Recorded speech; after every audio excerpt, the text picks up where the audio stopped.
भगवान शिव के 12 ज्योतिर्लिंगों से जुड़ी कहानियां हिंदू धर्म में बहुत महत्वपूर्ण मानी जाती हैं।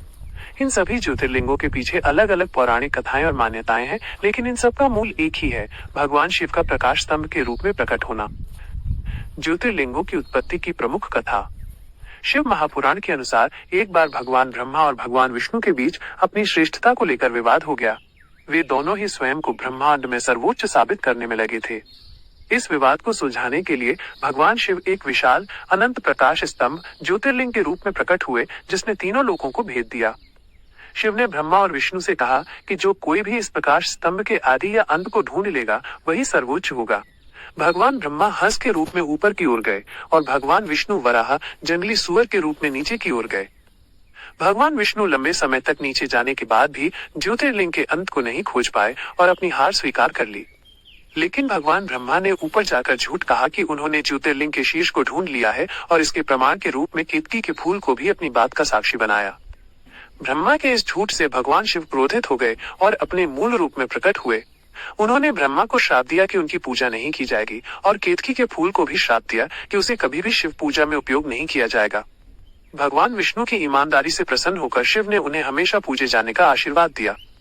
ये माना जाता है कि ये 12 ज्योतिर्लिंग वे स्थान हैं जहां भगवान शिव स्वयं प्रकाश स्तंभ के रूप में प्रकट हुए थे और बाद में भक्तों के कल्याण के लिए लिंग रूप में स्थापित हो गए। हर ज्योतिर्लिंग भगवान शिव के एक अलग स्वरूप या घटना से जुड़ा हुआ है।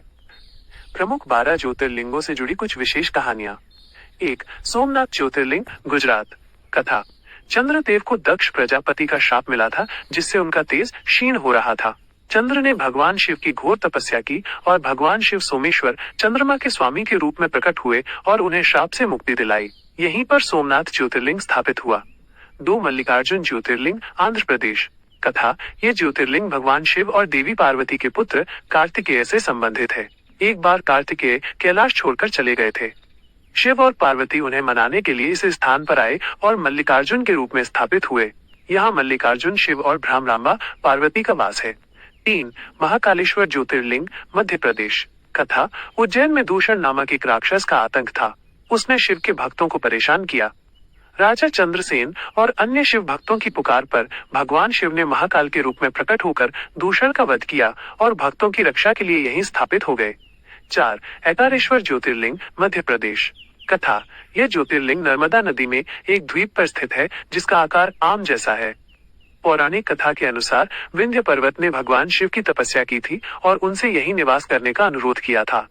शिव ने ऐकारेश्वर और ममलेश्वर मुख्य भूमि पर के रूप में 2 ज्योतिर्लिंगों के रूप में यहाँ वास किया। 5. केदारनाथ ज्योतिर्लिंग, उत्तराखंड। तथा। महाभारत युद्ध के बाद पांडव अपने पापों से मुक्ति पाने के लिए भगवान शिव का आशीर्वाद चाहते थे, लेकिन शिव उनसे मिलना नहीं चाहते थे और भैंसे का रूप धारण कर गुप्त स्थान पर चले गए। पांडवों ने उनका पीछा किया और भीम ने भैंसे को पकड़ लिया, जिससे उसका धड़ धरती में समा गया और पीठ बाहर रह गई।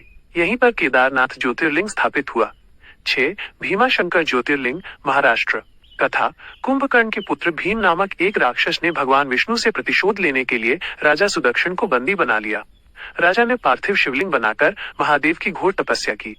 जब भीम राजा को मारने आया तो शिव ने प्रकट होकर भीम का वध किया और भक्तों के अनुरोध पर यही भीमाशंकर ज्योतिर्लिंग के रूप में स्थित हो गए। 7. काशी विश्वनाथ ज्योतिर्लिंग, उत्तर प्रदेश। कथा। भगवान शिव और माता पार्वती काशी नगरी में निवास करने के लिए आए थे। यह मान्यता है कि काशी ब्रह्मांड के प्रलय के बाद भी जीवित रहती है, क्योंकि भगवान शिव इसे अपने त्रिशूल पर धारण करते हैं।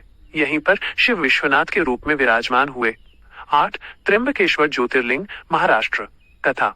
गौतम ऋषि ने यहाँ अपनी तपस्या से गंगा नदी को धरती पर उतारा, जिसे गोदावरी नदी के नाम से जाना जाता है। देवताओं और ऋषियों ने गौतम ऋषि के अनुरोध पर भगवान शिव से यहीं निवास करने का निवेदन किया, जिसके बाद शिव त्र्यंबकेश्वर ज्योतिर्लिंग के रूप में प्रकट हुए।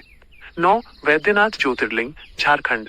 कथा। रावण ने भगवान शिव को लंका ले जाने के लिए कठोर तपस्या की थी। शिव ने उसे एक शिवलिंग दिया और शर्त रखी कि इसे रास्ते में कहीं भी जमीन पर नहीं रखना, लेकिन रावण रास्ते में इसे जमीन पर रख देता है और वो वहीं स्थापित हो जाता है। बाद में इसे वैद्यनाथ धाम के नाम से जाना गया। 10. नागेश्वर ज्योतिर्लिंग, गुजरात। तथा। दारुका नामक राक्षसी ने एक शिव भक्त सुप्रिया को बंदी बना लिया था।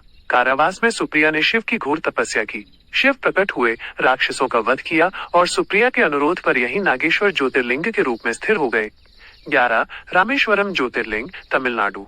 तथा भगवान राम ने लंका पर चढ़ाई करने से पहले समुद्र तट पर रेत से एक शिवलिंग बनाकर भगवान शिव की पूजा की थी ताकि उन्हें रावण पर विजय प्राप्त हो सके। ये वही स्थान है जहां रामेश्वरम ज्योतिर्लिंग स्थापित हुआ। 12 कृष्णेश्वर ज्योतिर्लिंग महाराष्ट्र तथा एक शिव भक्त महिला घुष्मा प्रतिदिन 101 शिवलिंग बनाकर उनका विसर्जन करती थी। उसकी बहन ने ईर्ष्यावश उसके पुत्र का वध कर दिया। घुष्मा की अटूट भक्ति से प्रसन्न होकर शिव ने उसके पुत्र को जीवित किया और घुष्मा के अनुरोध पर यही कृष्णेश्वर ज्योतिर्लिंग के रूप में स्थापित हो गए। ये सभी कहानियां भगवान शिव की महिमा, उनके भक्तों के प्रति उनके प्रेम और उनके विभिन्न रूपों को दर्शाती हैं। इन ज्योतिर्लिंगों के दर्शन को मोक्ष का मार्ग माना जाता है।